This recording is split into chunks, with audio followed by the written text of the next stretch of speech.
जय श्री कृष्णा। राधे राधे। स्वागत है आप सभी का आपके अपने YouTube चैनल उपासना की उपासना में। आज की वीडियो में आप सुनेंगे एक रोचक और ज्ञानवर्धक कहानी जिसका नाम है धर्म बड़ा या लक्ष्मी। कहानी आप अंत तक जरूर सुनिएगा जिससे इस कहानी से आप ज्ञान अर्जित कर उसे अपने जीवन में अपना सकें। तो आइए अब बिना देर किए हुए हम कहानी का आनंद लेते हैं। एक बार धर्म और लक्ष्मी जी में बहस हो गई। धर्म बोले कि मैं श्रेष्ठ हूँ और लक्ष्मी जी बोली कि मैं श्रेष्ठ हूँ। दोनों स्वर्ग के राजा इंद्र के पास गए। इंद्र ने उनसे पूछा कि आप दोनों आज अचानक मेरे पास कैसे आए हो। तब धर्म और लक्ष्मी जी ने अपनी बात इंद्र के सामने रखी। लक्ष्मी जी ने कहा, हे देवराज इंद्र, धर्म यह मानने को तैयार नहीं है कि मैं सबसे श्रेष्ठ हूँ, क्योंकि बिना लक्ष्मी के जीवन का कोई भी मूल्य नहीं होता। तभी धर्म ने कहा कि हे देवेंद्र, धर्म के बिना जीवन का भी कोई औचित्य नहीं रहता, इसलिए मुझे लगता है कि मैं ही श्रेष्ठ हूँ। अब हम चाहते हैं कि आप हमारा न्याय करें और बताइए कि हम दोनों में सर्वश्रेष्ठ कौन है। देवराज इंद्र धर्म संकट में पड़ गए। उन्होंने सोचा कि मैं कैसे बताऊं कि इन दोनों में से कौन सर्वश्रेष्ठ है। यदि मैंने लक्ष्मी जी को सर्वश्रेष्ठ बता दिया तो मैं धर्म से चला जाऊंगा, और यदि मैंने धर्म को सर्वश्रेष्ठ बता दिया तो लक्ष्मी विहीन हो जाऊंगा। उन्होंने बहुत सोचा, पर इसका कोई भी हल उनके दिमाग में नहीं आया। आखिर में उन्होंने दोनों से कहा कि धरती पर मुझसे भी ज़्यादा एक न्यायप्रिय राजा है। उस राजा का नाम विक्रमादित्य है। आप दोनों उसके पास जाओ और उससे अपना न्याय करवाओ। वह आप दोनों का न्याय बड़ी सरलता से कर देंगे। उनकी बात मानकर लक्ष्मी जी और धर्म दोनों पृथ्वी लोक पर आ गए और राजा विक्रमादित्य के पास पहुँचे। वह राजा से बोले कि हे राजन, आप हमारा न्याय करें। राजा विक्रमादित्य बोले, ठीक है, पहले आप दोनों यह बताओ कि आप अपने आप को सर्वश्रेष्ठ क्यों समझते हो। आप दोनों की बात सुनकर ही मैं यह बताने में समर्थ हो पाऊंगा कि आप दोनों में सर्वश्रेष्ठ कौन है।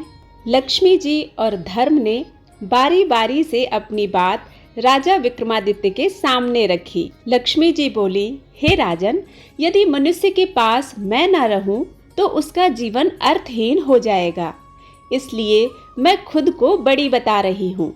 तभी धर्म बोला कि हे राजन, लक्ष्मी के बिना जीवन तो फिर भी चल सकता है, पर धर्महीन होने के बाद मनुष्य के जीवन का अर्थ समाप्त हो जाएगा, इसलिए मैं सर्वश्रेष्ठ हूँ। लक्ष्मी जी और धर्म ने अपनी अपनी बात राजा विक्रमादित्य के सामने रखी। लक्ष्मी जी बोली कि हे राजन, अब आप ही हम दोनों का न्याय करें और बताइए कि हम दोनों में श्रेष्ठ कौन है। राजा विक्रमादित्य बहुत विद्वान थे। वह समझ गए कि यह एक अत्यंत कठिन न्याय है। यदि मैंने माता लक्ष्मी को श्रेष्ठ बता दिया तो मैं धर्म से विरक्त हो जाऊंगा, और यदि मैंने धर्म को श्रेष्ठ बता दिया तो लक्ष्मी जी मुझसे रूठ जाएंगी। उन्होंने कुछ देर तक सोचा और फिर निर्णय लिया कि धर्म चला जाएगा तो समझो सब कुछ चला जाएगा, इसलिए मैं धर्म को ही सर्वश्रेष्ठ बताऊंगा। आखिर में उन्होंने दोनों से कहा कि मेरे ज्ञान के अनुसार धर्म ही सर्वश्रेष्ठ है। धर्म के बिना जीवन का कोई अर्थ नहीं रह जाता। एक बार यदि लक्ष्मी ना भी रहे तो काम चल जाएगा। राजा विक्रमादित्य के इस न्याय से माता लक्ष्मी उन पर क्रोधित हो गई और उनका सारा राज्य और धन वैभव गायब कर दिया। अब राजा विक्रमादित्य दर दर के भिखारी हो गए। ऐसे में उन्होंने अपने राज्य से जाना ही उचित समझा। उन्होंने अपनी तलवार उठाई और अपने घोड़े को लेकर राज्य से निकल पड़े। वहां से निकलकर वह एक नदी के पास पहुंचे। अब उन्हें भूख भी लग गई थी, इसलिए उन्होंने सोचा कि नदी से कुछ मछलियां पकड़ी जाएं। उन्होंने नदी से कुछ मछलियां पकड़ी और उन्हें नदी के किनारे पर रख दिया। उन्होंने सोचा कि स्नान के उपरांत मैं इन मछलियों को खा लूंगा। जैसे ही वह नहाकर नदी से बाहर आए तो देखा सारी मछलियां जल में कूद गईं। वह समझ गए कि यह सब लक्ष्मी जी के क्रोध के कारण हुआ है। वह कुछ भी नहीं बोले और भूखे ही वहां से अपनी बहन के घर की तरफ चल पड़े। उनकी बहन को वहां के गुप्तचरों ने बताया कि तुम्हारा भाई विक्रमादित्य तुमसे मिलने आ रहा है। उसने जब पूछा कि उसका भाई कैसे आ रहा है तो उसे गुप्तचरों ने बताया कि वह अकेला ही घोड़े पर फटे हाल वस्त्रों में आ रहा है। यह सुनकर उनकी बहन ने कहा कि उसे घोड़ों के अस्तबल में ठहरने को कहो। विक्रमादित्य को घोड़ों के अस्तबल में ठहराया गया और खाने के लिए उन्हें चोकर की रोटी दी गई। यह देखकर वह समझ गए कि लक्ष्मी जी की नाराजगी का असर दिख रहा है, इसलिए उन्होंने वह रोटियां वहीं जमीन में गड्ढा खोदकर धरती में गाड़ दी और बोले कि हे धरती माँ, जब मैं दोबारा यहाँ आऊँगा तो आपसे ले लूँगा। आप यह रोटियां इसी स्थिति में संभाल कर रखना। इसके बाद बिना किसी को बताए वह वहां से रवाना हो गए। अगले दिन सुबह वह अपने एक प्रिय मित्र के पास पहुंचे। मित्र ने उनका बहुत स्वागत किया। खाने के लिए उन्होंने उनको तरह तरह के व्यंजन परोसे। जब राजा विक्रमादित्य खाना खाने लगे तो उन्होंने देखा कि खूंटी पर 9 लखा हार टंगा हुआ था। जैसे जैसे वह भोजन खाते जा रहे थे वैसे वैसे खूंटी भी 9 लखा हार को निगल रही थी। वह समझ गए कि यह भी देवी लक्ष्मी की एक चाल है। जब उनके मित्र की पत्नी ने खूंटी से हार गायब देखा तो उसने विक्रमादित्य पर चोरी का आरोप लगा दिया। विक्रमादित्य ने अपनी सफाई में कुछ भी नहीं कहा। उनका मित्र जानता था कि विक्रमादित्य ऐसा नहीं कर सकते, इसलिए उसने अपनी पत्नी को समझाने की बहुत कोशिश की, लेकिन वह नहीं मानी। अब विक्रमादित्य वहां से चल पड़े और दूसरे राज्य में पहुंच गए। लगातार यात्रा करने के कारण वह थक गए थे, इसलिए उन्होंने किसी वृक्ष के नीचे थोड़ी देर आराम करने की सोची। जब वह पेड़ के नीचे बैठे तो थकान के कारण कुछ ही देर में उनको नींद आ गई। इसी दौरान वहां के राजा के यहाँ चोरों ने चोरी की थी। वह धन लेकर भाग रहे थे। उनके पीछे राजा के सैनिक भी भाग रहे थे। सैनिकों के डर से भागते हुए चोरों ने वह धन सोते हुए विक्रमादित्य के पास रख दिया और आगे चले गए। कुछ ही देर में राजा के सैनिक भी चोरों की तलाश में वहां पहुंचे। सैनिकों ने जब देखा कि सारा धन विक्रमादित्य के पास पड़ा है तो उन्हें समझ में आ गया कि यही चोर है। वह उसको पकड़कर राजा के पास ले गए। उन्होंने सारा धन, घोड़ा और तलवार भी अपने कब्जे में ले लिए। राजा ने विक्रमादित्य से पूछा कि क्या तुमने यह धन चुराया है? विक्रमादित्य ने कहा कि राजन, मैंने यह धन नहीं चुराया है, पर उनको अपनी बात की सत्यता को सिद्ध करने के लिए कोई साक्ष्य नहीं मिला। इसलिए राजा ने सजा के रूप में उनके दोनों हाथ पांव कटवाने का हुक्म दिया। सैनिकों ने उनके दोनों हाथ पांव काट दिए और बाजार के बीचों बीच चौराहे में फेंक दिया। इसके साथ ही उन्होंने उनके पास एक जूता रख दिया और वहां लिख दिया कि जो भी इधर से गुजरे वह इस अपराधी को 5 जूते अवश्य मारे। अब जो भी राहगीर वहां से गुजरता वह उन्हें 5 जूते मारता। अगले दिन जहां पर राजा विक्रमादित्य घायल अवस्था में पड़े थे वहां से उस राज्य का एक तेल निकालने वाला तेली गुजर रहा था। वह स्वभाव से एक दयालु व्यक्ति था। वह राजा के पास रुका, परंतु उसने जूते नहीं मारे। राजा विक्रमादित्य ने उससे कहा कि हे मित्र, मेरे पांव पर मक्खियां बैठ रही हैं जो मुझे पीड़ा पहुंचा रही हैं, इसलिए तुम मेरे जख्मों पर यह थोड़ा सा तेल लगा दो तो मैं तुम्हारा बहुत ही उपकार मानूंगा। तेली हंसा और बोला, एक तो मैं तुम्हें जूते मारने की सजा नहीं दे रहा हूँ, ऊपर से तुम मुझसे तेल की आशा करते हो। राजा ने उनसे प्रार्थना की तो उसने थोड़ा सा तेल राजा विक्रमादित्य के घाव पर लगा दिया। उस दिन जब वह तेल बेचने गया तो शाम तक तेल बेचने के बाद भी उसका तेल उतने का उतना ही रहा।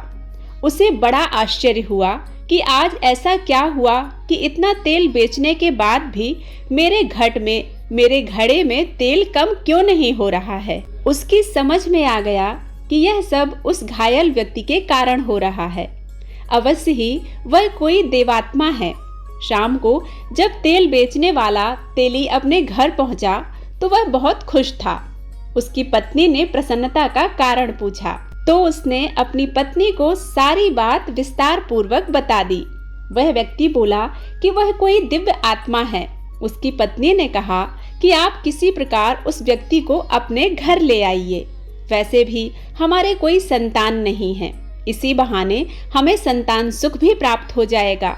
तेली कहने लगा कि राजा से पूछे बगैर मैं उसे नहीं ला सकता, इसलिए पहले हमें इस संदर्भ में राजा से इजाजत लेनी होगी। तेली की पत्नी बोली कि आप कल सुबह जाकर राजा से बात कर लो, अब देरी करना उचित नहीं है। अगले दिन प्रातःकाल वह तेली राजा से मिलने राजमहल पहुंच गया। राजा ने तेली से आने का कारण पूछा तो तेली ने बोला कि मालिक, यदि आप आज्ञा दें तो मैं उस लूले लंगड़े व्यक्ति को अपने घर ले जाऊं।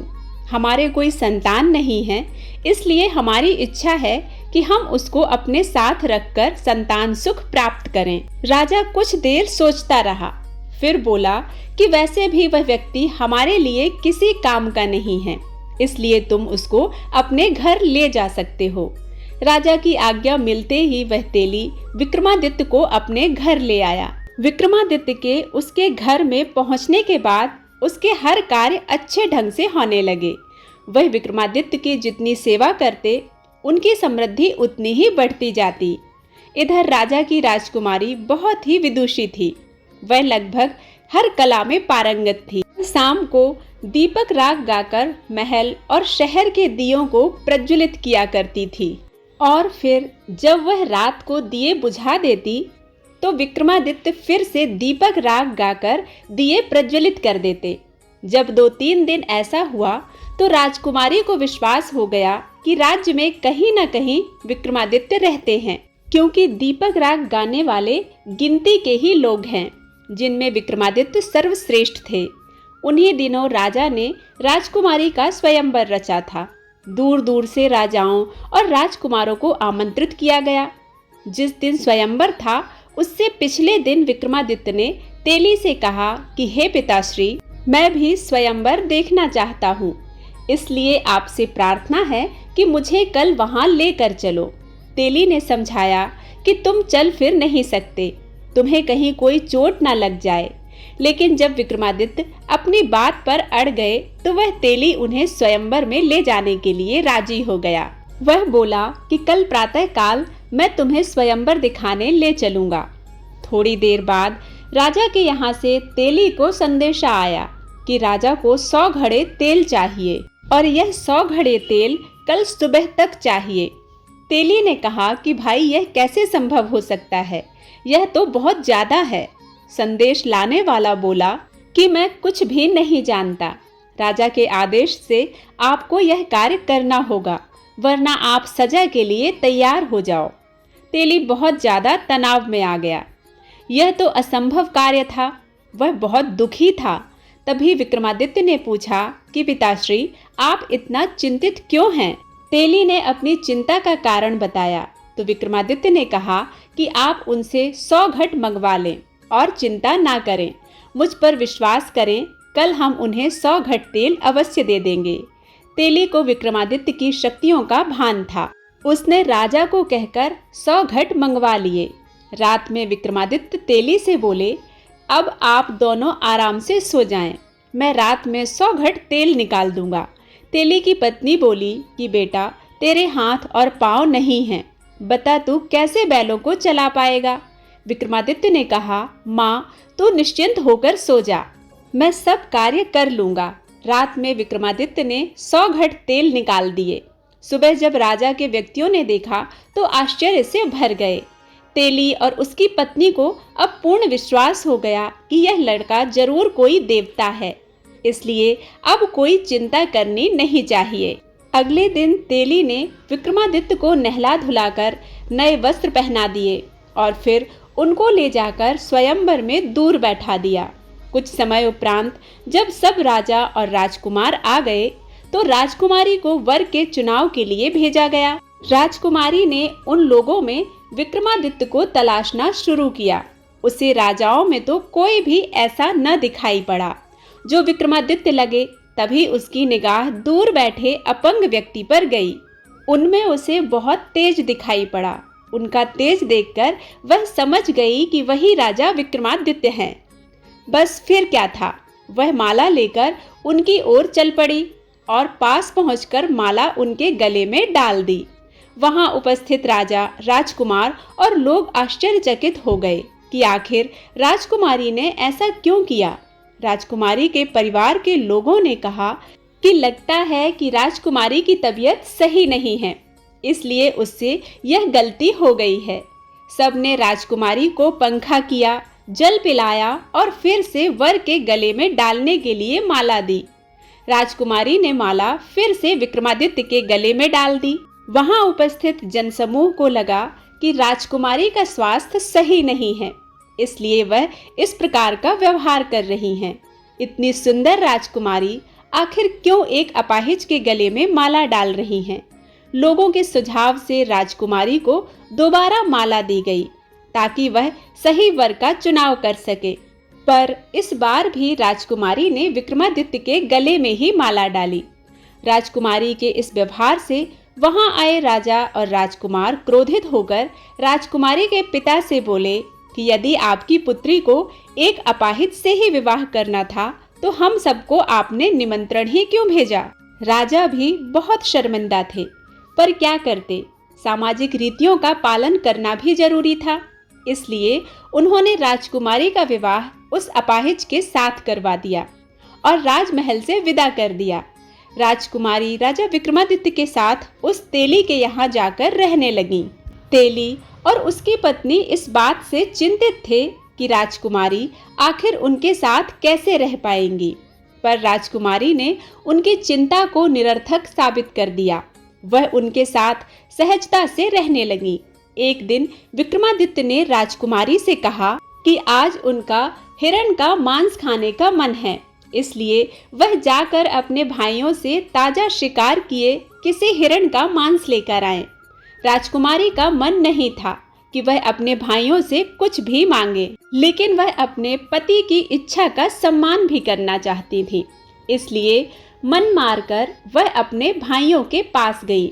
जब उसकी भाभी ने उसके आने का कारण पूछा तो उसने उन्हें यह बताया कि उसकी हिरण का मांस खाने की इच्छा है।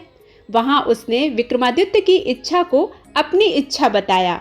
वह नहीं चाहती थी कि कोई उसके पति के बारे में कुछ भी गलत कहे, पर फिर भी उसकी भाभियों ने उसे उसके पति के बारे में सुनाया और बोली, जब हिरण के मांस का इतना ही शौक था तो किसी अच्छे व्यक्ति को पति के रूप में चुनती। राजकुमारी उनकी जली कटी बातें सुनकर वापस आ गई। उसने सारी बातें विक्रमादित्य को आकर बताई। विक्रमादित्य ने कहा कि कोई बात नहीं, तुम उनसे मेरी तलवार और मेरा घोड़ा मांग लाओ। राजकुमारी जब वापस जाने लगी तो विक्रमादित्य को कुछ याद आया। उन्होंने राजकुमारी को अपना एक रुमाल यह कहते हुए दिया कि मेरी तलवार और घोड़ा कोई दिक्कत करे तो यह रुमाल उन्हें दिखा देना, वह चुपचाप आ जाएंगे। जब राजकुमारी वापस महल पहुंची तो उसकी भाभियों ने उसका फिर मजाक बनाया। राजकुमारी बोली, इस बार मैं हिरण का मांस नहीं, उनका घोड़ा और उनकी तलवार लेने आई हूँ। तलवार और घोड़े ने भी वहां आतंक मचा रखा था। कोई उसके करीब नहीं जा रहा था। जब राजकुमारी ने उनकी मांग भी की तो भाभियों ने सोचा कि अच्छा है, यह उनका शिकार बन जाए, इससे हमें भी सुकून मिल जाएगा। उन्होंने वहां से दोनों को ले जाने को कह दिया। जब राजकुमारी उनको लेने गई तो तलवार सांप बनकर उसे काटने दौड़ी और घोड़ा दुलत्तियां मारने लगा। राजकुमारी को विक्रमादित्य की कही बात याद आ गई। उसने तुरंत रुमाल निकालकर उन्हें दिखा दिया। विक्रमादित्य का रुमाल देखते ही दोनों शांत हो गए।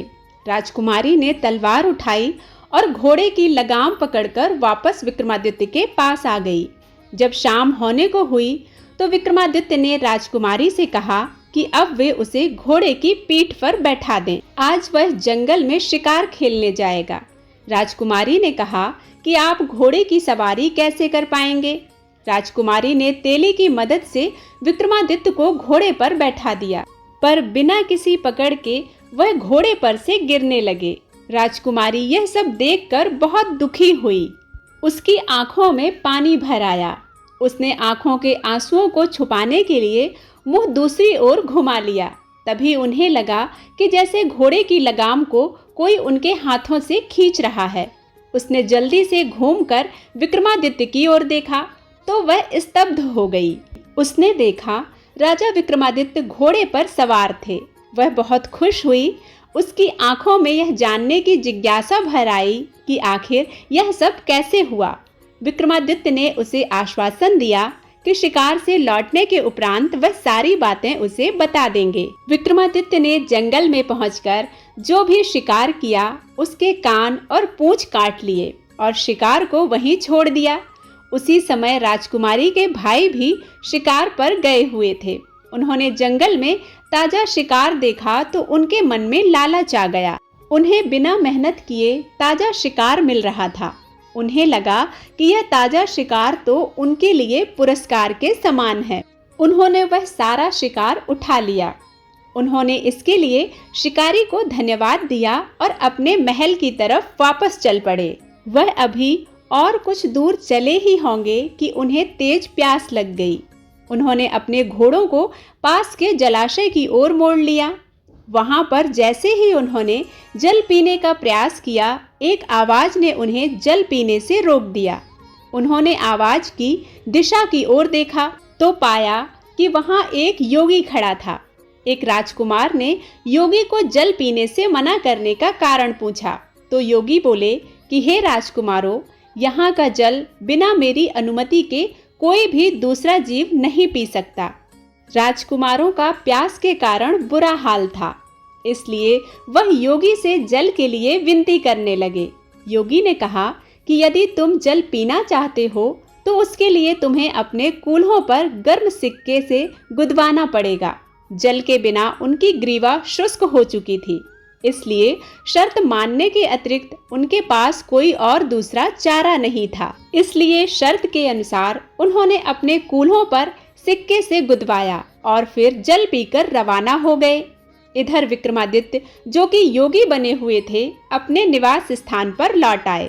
घर पहुंचते ही जिज्ञासा से भरे राजकुमारी तेली और उसकी पत्नी उनके चारों तरफ एकत्र हो गए। वह बोले कि हे देवताओं की तरह दिखने वाले, तुम अपना परिचय देकर हमारे भीतर पैदा हुई जिज्ञासा का अंत करो। राजा विक्रमादित्य को लगा कि अब उन्हें अंधकार में रखना सही नहीं है। वह बोले कि हे धर्मपिता और माता, मैं राजा विक्रमादित्य हूँ। फिर उन्होंने अपनी आप बीती को संक्षेप में उन्हें बताया। जब उन्हें पता चला कि वह राजा विक्रमादित्य हैं, तो उनके चरणों में गिर पड़े और अनजाने में हुए अपराधों के लिए क्षमा प्रार्थना करने लगे। राजा विक्रमादित्य ने उन्हें समझाया कि वह उनसे नाराज नहीं है, अपितु उन लोगों ने अपने स्वजनों से भी ज्यादा अच्छा व्यवहार उनके साथ किया है। अगले दिन प्रातःकाल राजा विक्रमादित्य ने राजकुमारी को फिर राजमहल में यह कहकर भेजा कि इस बार भी तुम अपने भाइयों से शिकार की मांग करना। यदि आनाकानी करें तो बोलना कि वह अपने उन शिकारों को केवल दिखा भर दें। जब वह शिकार दिखाने को राजी हो गए हो जाएं और तुम्हें शिकार दिखा दें, तब तुम उनसे पूछना कि उनके शिकार के कान और पूंछ कहाँ हैं। फिर विक्रमादित्य ने पिछली रात जंगल में घटी सारी घटना राजकुमारी को बता दी। एक थैला देकर बोले कि आखिर में तुम यह थैला उनके सामने पलट देना और फिर मेरे बारे में बता देना। इस बार राजकुमारी बिना किसी संकोच के ही भाइयों के घर चल पड़ी। इस बार भी वहां वही परिस्थितियां बनी जो पिछले बार थीं। जब उन्होंने बिना कान और पूंछ वाले शिकार उसे दिखा दिए तो राजकुमारी ने कान और पूंछ के बारे में पूछा। अंत में राजकुमारी ने वह थैला जो विक्रमादित्य ने उसे दिया था उनके सामने पलट दिया। थैले में भरे कान और पूंछ नीचे बिखर गए। जब उसकी भाभियों ने उससे इसके बारे में पूछा कि यह सब क्या है, तो राजकुमारी बोली कि आप अपने पतियों से ही पूछो। और उनसे पूछो कि कल रात को पोखर का जल पीने का उन्होंने क्या भुगतान किया है। जब उसकी भाभियों ने अपने पतियों से इसके बारे में पूछा तो सब ने पिछली रात की सारी घटना बता दी। भाभियों ने आश्चर्य से राजकुमारी से पूछा कि उसके पास यह कान और पूंछ कैसे आए। तो उसने बताया कि वह योगी कोई और नहीं उसके पति थे। भाभियों ने व्यंग से कहा कि यह कैसे संभव हो सकता है, एक अपाहिज यह सब कैसे कर सकता है। तब राजकुमारी ने बता दिया कि जिन्हें आप अपाहिज कह रही हो वह राजा विक्रमादित्य हैं। राजा विक्रमादित्य का नाम सुनते ही महल में खलबली मच गई। जब यह सूचना राजा को मिली तो वह भी घबरा गए। आखिर उन्होंने ही विक्रमादित्य को दंड दिया था। राजा, राजकुमार और मंत्रीगण सभी तेली के घर की ओर दौड़ पड़े। राजा और राजकुमार सभी राजा के पैरों पर गिरकर क्षमा याचना करने लगे। राजा ने उन सब को कहा कि आप लोग दुखी ना हो, यह मेरे धर्म की परीक्षा थी, इसीलिए आप लोगों की मति घूम गई थी। इसलिए आप लोग यह बात अपने मस्तिष्क से निकाल दें कि मैं आपसे नाराज हूँ। सब खुश हो गए और राजा को अपने राजमहल में ले गए। वहाँ उनकी खूब आवभगत हुई। कुछ दिन वहाँ ठहरने के उपरांत राजा ने वहाँ से विदा ली। उन्होंने पूरे साजो सामान से उन्हें विदा किया। राजा विक्रमादित्य वहाँ से पूरे सम्मान के साथ रवाना हुए। राजा ने भी उन्हें भरपूर सम्मान भी दिया। सैनिकों ने पूछा कि राजन, अब हम किस ओर चलें? तो विक्रमादित्य ने कहा कि आप लोग मेरी बहन के घर की ओर चलो। जब वे लोग विक्रमादित्य की बहन के नगर के पास पहुंचे तो बहन को भी उसके गुप्तचरों से समाचार प्राप्त हो गया कि उसका भाई विक्रमादित्य आ रहा है। उसने अपने गुप्तचरों से पता किया कि विक्रमादित्य किस परिस्थिति में आ रहा है। तो गुप्तचरों ने बता दिया कि वह पूरे लाव लश्कर के साथ आ रहा है। बहन ने तुरंत राज्य के कर्मचारियों से उनके भव्य स्वागत के लिए कहा और बोली उसे विशेष महल में ठहराया जाए। जब विक्रमादित्य पहुंच गए तो बहन उनके लिए बेहतरीन व्यंजन बनाकर उनके स्वागत में पहुंची। राजा विक्रमादित्य ने वहां भोजन करने से मना कर दिया और बहन को लेकर गौशाला में पहुंचे। एक जगह जमीन खोदकर उन्होंने वही सूखी रोटी निकाली जो उसकी बहन ने उस समय उनके लिए खाने को भेजी थी, जब उन पर लक्ष्मी जी रुष्ट हुई थीं। बहन बहुत शर्मिंदा हुई। उसने अपने किए पर शर्मिंदगी जताई, लेकिन विक्रमादित्य ने कहा कि बहन, मुझे इस बात का कोई दुख नहीं है, पर तुम्हें संबंधों की मर्यादा का पालन करना था। अगले दिन वह वहां से रवाना हो गए। कर्मचारियों से अपने मित्र के घर चलने को कहा। जब वह मित्र के घर पहुंचे तो मित्र बहुत प्रसन्न हुआ और बोला कि मैं तुम्हें प्रसन्न देखकर बहुत खुश हूँ। तुम्हें देखकर मन बहुत ही आनंदित हुआ है। आपसे अनुरोध है कि आप आज रात कम से कम मेरा आतिथ्य स्वीकार करें। विक्रमादित्य ने कहा कि मेरी खुद की भी इच्छा तुम्हारे यहाँ रुकने की है। वह विक्रमादित्य को लेकर अपने विशेष कक्ष में पहुंचा। वहां दोनों मित्रों के मध्य पुराने दिनों की चर्चा हुई। रात को खाने के समय विक्रमादित्य को उसी स्थान पर भोजन परोसा गया जहां पिछली बार खाने के समय खूंटी ने हार निगला था। विक्रमादित्य ने जैसे ही भोजन करना शुरू किया, खूंटी ने भी हर निवाले के साथ हार को उगलना शुरू कर दिया। जैसे ही विक्रमादित्य का भोजन समाप्त हुआ, रानी का नौलखा हार खूंटी पर टंगा दिखाई पड़ा। राजा की निगाह जैसे ही खूंटी पर गई तो वहां उन्होंने खोया हुआ अपना नौलखा हार टंगा देखा। राजा आश्चर्य से भर उठे और रानी से बोले कि यह कैसी अनोखी घटना है। इस हार की चोरी का इल्जाम तुमने मेरे मित्र विक्रमादित्य पर लगाया था। तब मैंने तुम्हें कहा था कि ऐसा कार्य मेरा मित्र विक्रमादित्य नहीं कर सकता, जो दुनिया की तकलीफ को हरता रहता है। क्या वह एक तुच्छ हार के लिए इतना गिर सकता है? जाओ अपना हार ले लो। रानी को अपने द्वारा किए गए कार्य पर बहुत शर्मिंदगी हुई। उसने अपने दोनों हाथ जोड़कर राजा विक्रमादित्य से क्षमा मांगी। वह बोली कि हे राजन, मेरी मति को उस समय न जाने क्या हुआ था। मेरे उस अपराध की कोई भी क्षमा नहीं है, पर मैं चाहती हूँ कि आप एक बार मुझे माफ करके मेरी पीड़ा को कम करें। तभी विक्रमादित्य ने कहा कि आप लोग ज्यादा दुखी ना हो। वह समय मेरा भी विपत्तियों का समय था। मुझ पर लक्ष्मी जी रुष्ट थीं, इसीलिए सारी घटनाएं घट रही थीं। फिर उन्होंने वह सारी बातें विस्तार से उनको बताईं और अगले दिन अपने राज्य के लिए रवाना हो गए। जब वह अपने राज्य में पहुंचे तो उन्हें माता लक्ष्मी जी नगर के मुख्य द्वार पर ही मिल गईं। माता लक्ष्मी बोली, हे राजन, तुम सही थे और मैं गलत थी। इसके बावजूद मैंने तुम्हें जो दंड दिए उसके लिए मैं दुखी हूँ। क्या पुत्र अपनी माता को क्षमा नहीं कर सकता? माँ लक्ष्मी के मुख से ऐसे शब्द सुनकर विक्रमादित्य माता लक्ष्मी के पांव में गिर गए और बोले कि हे माँ, आप ऐसी बातें ना करें। आपकी परीक्षा से मेरा और भी निखार हो गया, इसलिए मैं आपका आभारी हूँ। विक्रमादित्य की विनम्रता से माँ लक्ष्मी बहुत ही प्रसन्न हुई और बोली, हे विक्रमादित्य, मेरा तुमको आशीर्वाद है कि जब तक दुनिया रहेगी तब तक तुम्हारा राज्य कायम रहेगा और तुम्हें लोग कभी नहीं भूल पाएंगे। यह आशीर्वाद देकर माँ लक्ष्मी अंतर ध्यान हो गईं। अपने नगर में पहुंचकर राजा और राजकुमारी सुख से जीवन व्यतीत करने लगे और इस प्रकार से धर्म की जीत हुई, क्योंकि जो धर्म के पथ पर चलता है महालक्ष्मी उसके साथ सदा सर्वदा निवास करती हैं। उम्मीद करती हूँ कि यह कहानी आप सभी को पसंद आई होगी। यदि पसंद आती है तो प्लीज़ लाइक जरूर किया करें और चैनल पर पहली बार आए हैं तो इसे सब्सक्राइब करना बिल्कुल ना भूलें। ऐसे ही ज्ञानवर्धक और रोचक कहानियों को सुनने के लिए हमारे साथ जुड़े रहें। मिलती हूँ ऐसी ही नई कहानी के साथ। तब तक के लिए जय श्री कृष्णा, राधे राधे।